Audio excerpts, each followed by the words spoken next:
নবীকে আল্লাহ একটা করে দোয়া দিয়েছেন। নবী দোয়া করলেই কবুল। সব নবীরা ওই দোয়া করে ফেলেছে দুনিয়াতে।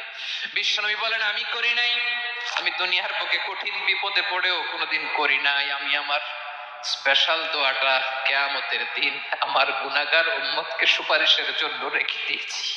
আজকে আমি তোমার দরবারে দাঁড়িয়ে কিয়ামতের দিন ওই দোয়াটা করছি, আল্লাহ আমার যে উম্মতের হৃদয়ে যাররা পরিমাণ ঈমান আছে, আমার একটা উম্মতকেও তুমি জাহান্নামে ঢোকাতে পারবে না। পাগলের রান খাচ্ছিলেন, খেতে খেতে বিশ্বনবী বলেন আনা সাইয়্যিদুন নাস ইয়াউমাল কিয়ামা, আমি কিয়ামতের দিন সর্বশ্রেষ্ঠ হব, মানুষের মধ্যে সর্বশ্রেষ্ঠ সেরা আমি বিশ্বনবী। আলহামদুলিল্লাহ পড়েন।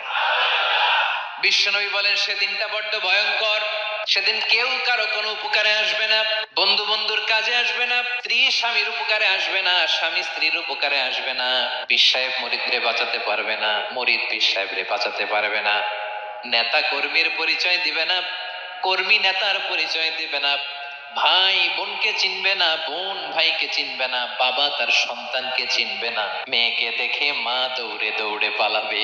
বড্ড ভয়ঙ্কর দিন। বিশ্বনবী বলবেন জমিনটা এখনকার মতো থাকবে না, পুরো জমিনটা সমান হয়ে যাবে, ফ্ল্যাট। এখন তো গোল, তখন ফ্ল্যাট। সবাই এক জমিনের উপরে দাঁড়াবে, সূর্যটা মাথার কাছে চলে আসবে, সূর্যের গরমে মানুষের মাথার মগজ গলে গলে কানের ছিদ্র নাকের ছিদ্র দিয়ে বেয়ে বেয়ে পড়বে, সবাই হয়রান পেরেশান ক্লান্ত শ্রান্ত। মানুষগুলো বলবে বাঁচার কোনো উপায় নাই।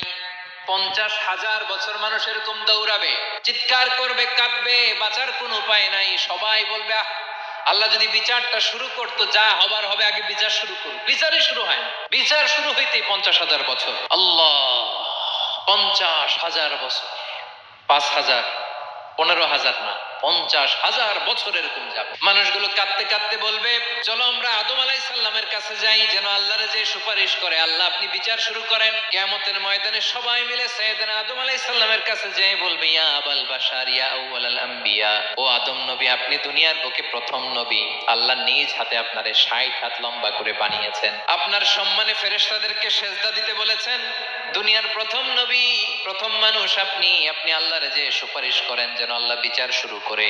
আদম আলাইহিস সালাম বলবেন আমি পারবো না, কারণ আল্লাহ আমাকে একটা নিষিদ্ধ গাছের কাছে যেতে নিষেধ করেছিল, আমি ভুল করে এই গাছের ফল খেয়েছি।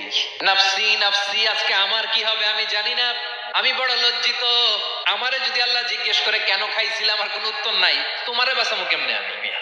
নবীরা থরথর করে কাঁপবে সেদিন। আদম আলাইহিস সালাম বলবেন আমি পারবো না, মাফ করো আমাকে, আমি পারবো না, ওই যে ভুল করে গন্ধম খেয়ে ফেলেছি, নিষিদ্ধ গাছের ফল খেয়ে ফেলেছে, আমি বড় লজ্জিত অনুতপ্ত, আমি পারবো না। আজকে আল্লাহ এত রাগান্বিত হয়েছে, আগে কখনো আল্লাহ এত রাগান্বিত হয় নাই, ভবিষ্যতে আল্লাহ কখনো এত রাগান্বিত হবে না, আমি পারবো না। এক কাজ করো, তোমরা নূহ আলাইহিস সালামের কাছে যাও। কোন নবী? লোকেরা এবার পাগলের মতো দৌড়াতে